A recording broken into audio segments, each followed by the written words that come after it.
This is a clip from the Cannon podcast. To hear the full episode and get access to exclusive benefits, head over to patreon.com/thecannonpod and sign up for just £3 a month. Now let's talk about the Arsenal defence. Now obviously Arsenal could be signing and should be signing Jurriën and Timber. If we get that deal done, you've got Tomiyasu, you've got Ben White, Gabriel and Saliba. Still got wrong profile. There just for now, I think he's on his way out. On the left-hand side, Kiwior, Zinchenko. A lot of players there to work with. So my friends, Arsenal's back four, opening day of the season against Nottingham Forest at the Emirates Stadium. Alex, who is that back four going to be? You like this question, don't you? Yes.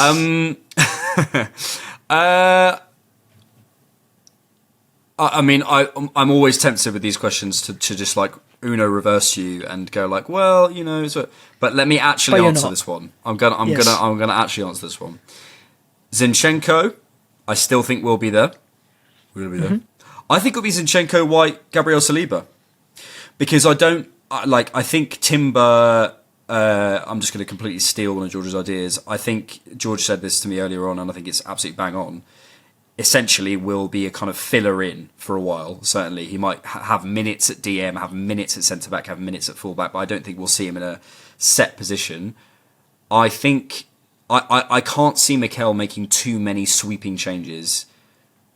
I can't see him changing something fundamentally further up the pitch and also wanting to change loads behind it as well. I just can't see that happening. So I think we've seen him do progressive overload. Essentially, is what he does. He slowly changes things over time.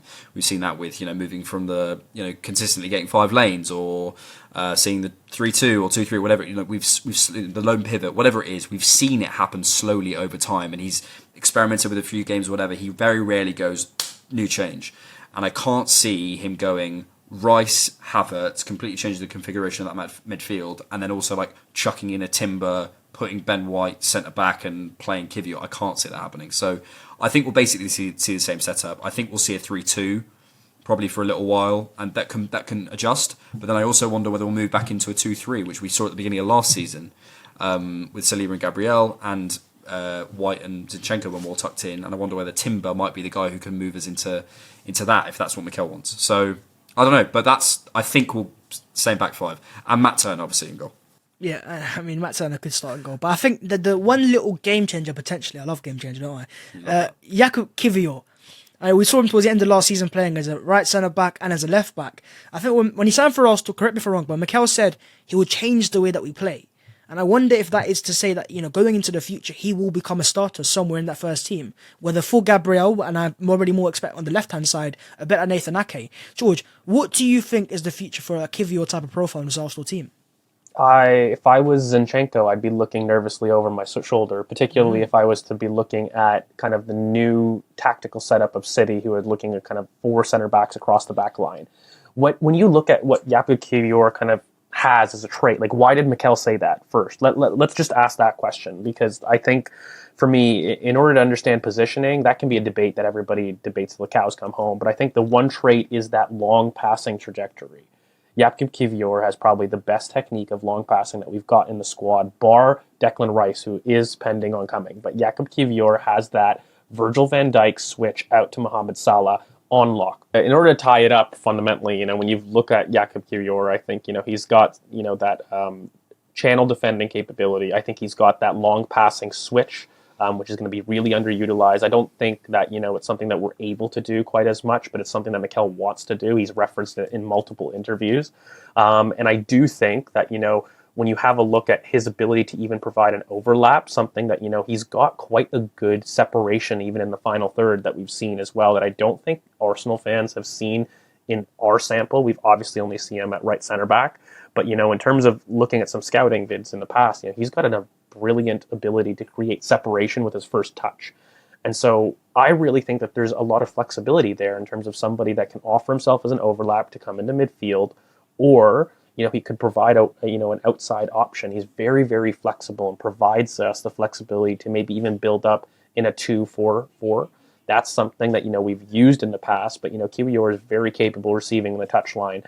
He's comfortable in that area. And I think that versatility is really what Mikel's talking about, in addition to that long passing trait. Like, I think that is why, Kiwior is something special in that regard.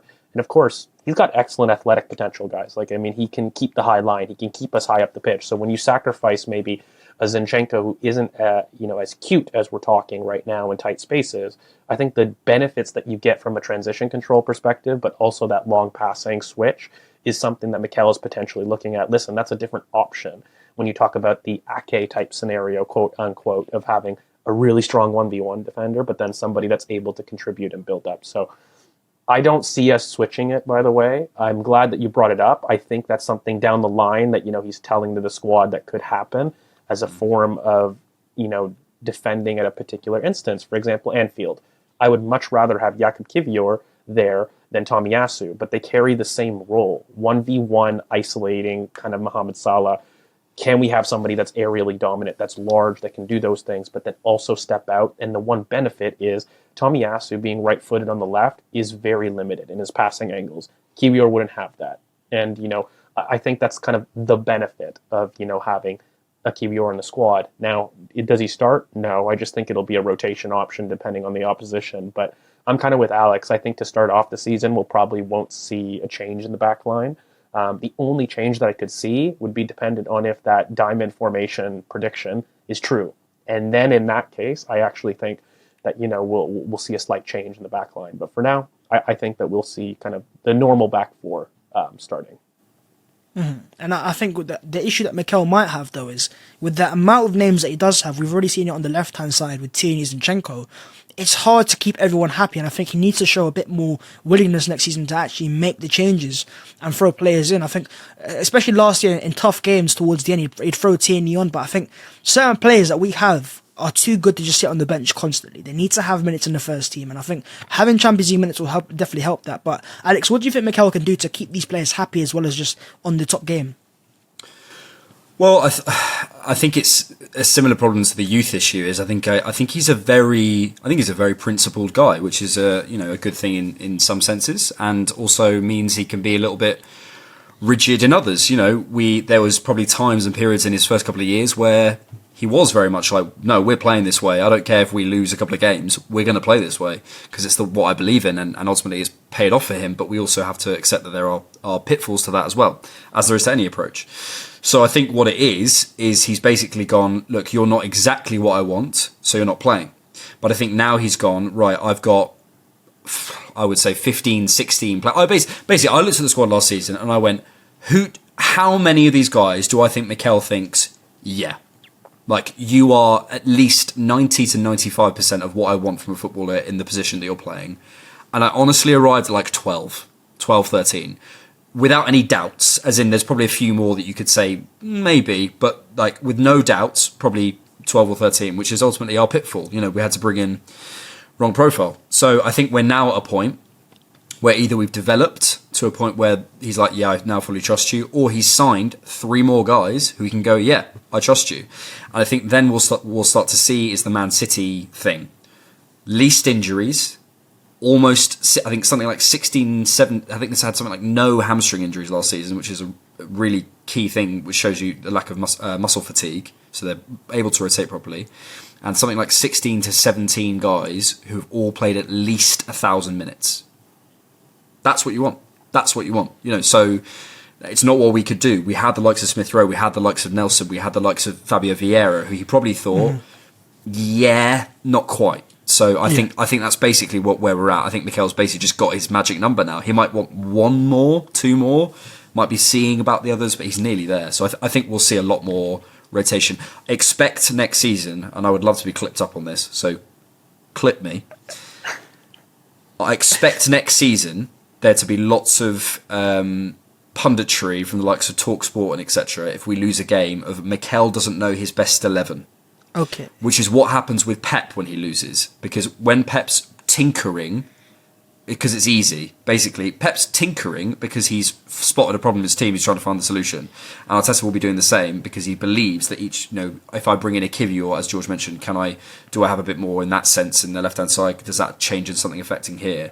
And I imagine because we will go through a rocky period next season, Mikel will do a bit of switching around and they'll say he doesn't know his best 11. It's not that at all. He's trying out different profiles to sort different problems because I think he now has his 15, 16 that he believes, yeah, they're my guys. very quickly, just to wrap up on this topic specifically, what would be your personal back fours that you'd say is the best for Arsenal next season? Forget what Mikel does.